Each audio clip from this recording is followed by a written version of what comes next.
So thank you, Ilya, for the introduction. And good morning to everyone. Well, I'd like to start saying that microseismic monitoring has developed a very important contribution in recent years as a tool for characterizing different reservoir processes. And part of this importance lies in the rich information content in microseismic data. And this information content can help in, for example, constraining parameter estimation problems. And it is also this rich information content that makes microseismic data suitable for full waveform inversion, and that constitutes the first motivation in this work. An important application of microseismic data is on microseismic event location, and this is usually performed using kinematic techniques. However, these techniques can sometimes limit accuracy, for example, when two sources are very close to each other, and we hope to improve resolution by using full waveform inversion. And also, another important application of microseismic monitoring is on moment tensor estimation, because this parameter can reveal important information about the rupture process of the microseismic event in question.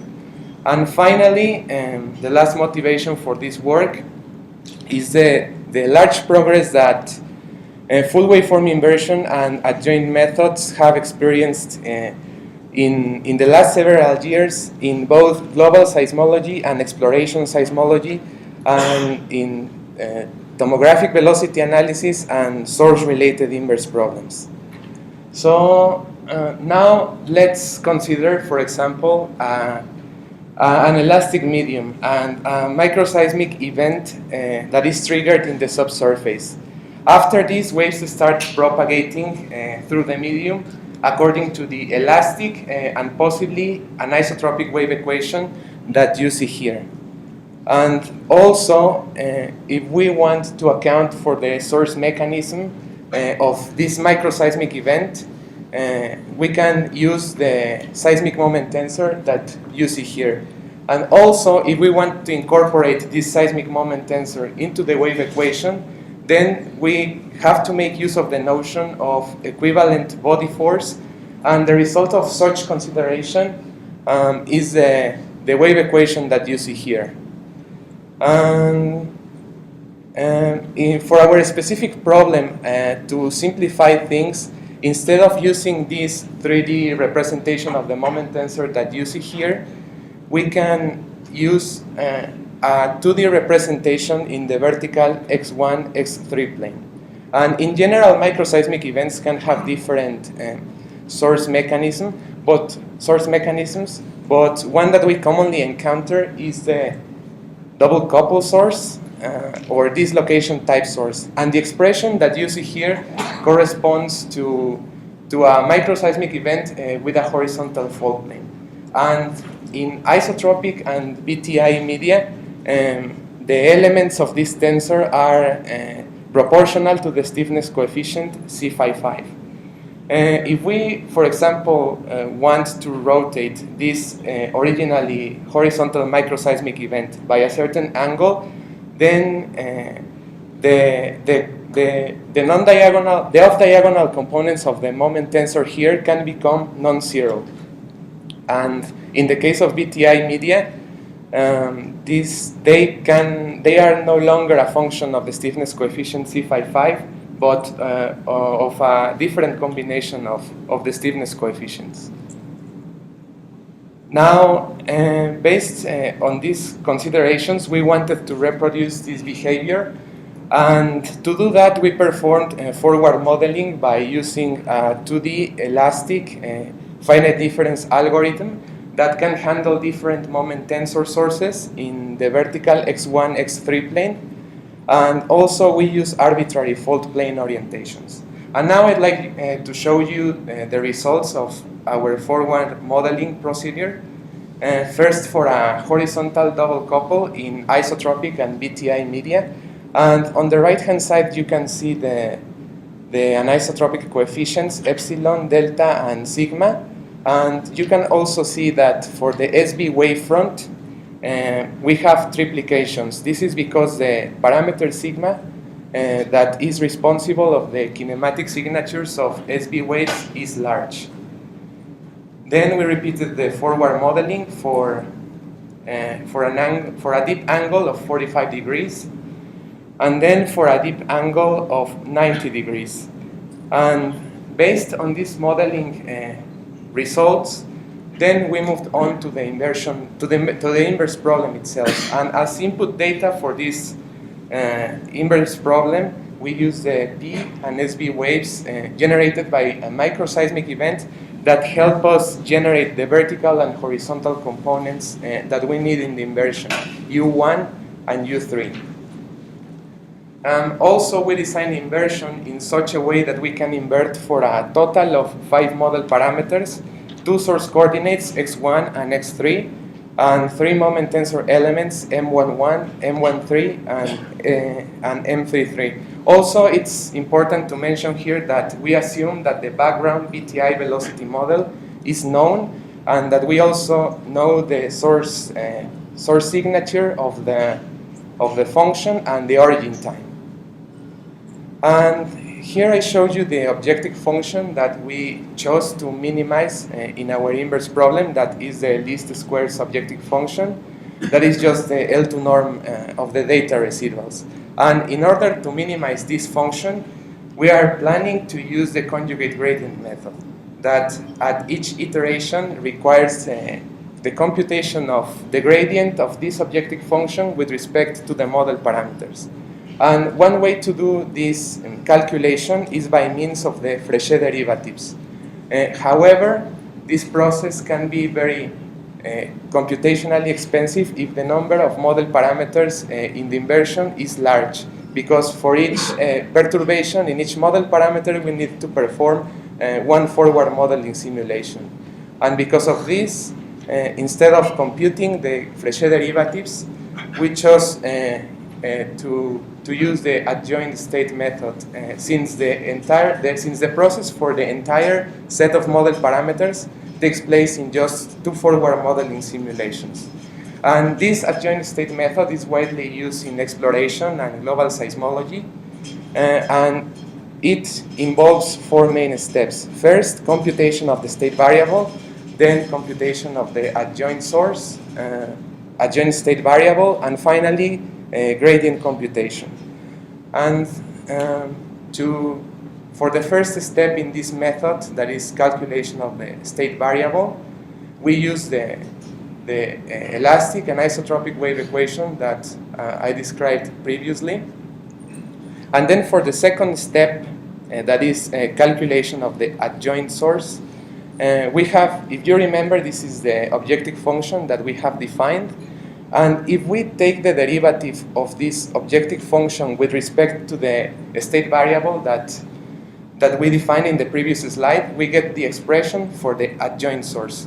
And now if we take this adjoint source and substitute it as the fourth term in the elastic and isotropic wave equation, inject it at every receiver location and backpropagate it in time, we calculate the adjoint state variable, U dagger, that in our case is the elastic displacement field. And finally, the last step in this gradient calculation process is the calculation of the gradients themselves. And so if you remember, these are the 5 model parameters that we are trying to estimate in this problem.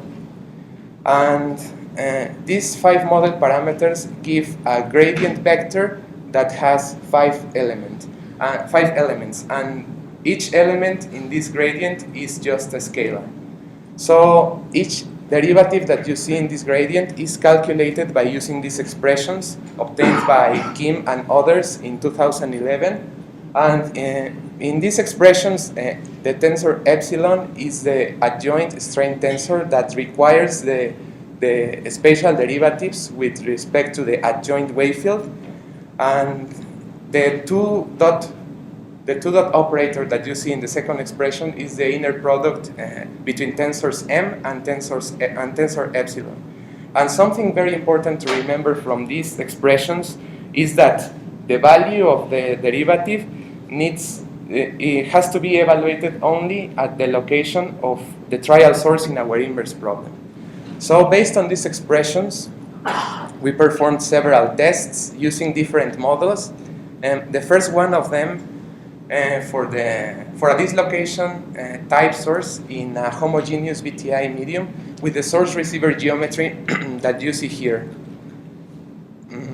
In this geometry, the receivers are placed at each vertical grid point in the model so that we have better coverage. And then the first step for gradient calculation is forward modeling to get the state variable.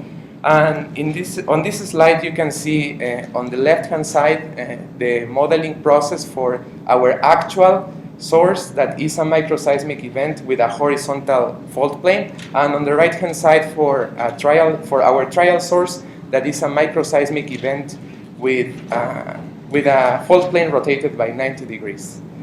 Then these are the data that we record at the receiver locations, and after this we calculated the adjoint source by using the derivative that I showed you previously, and injected the adjoint source at every receiver location, backpropagated it in time, and to get the adjoint state variable.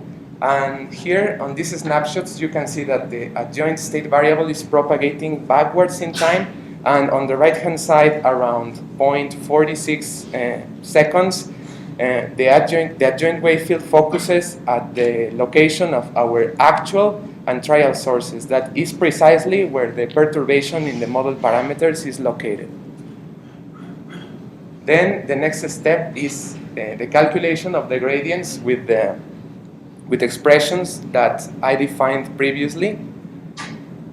And then these are the results of the process for 3 model parameters.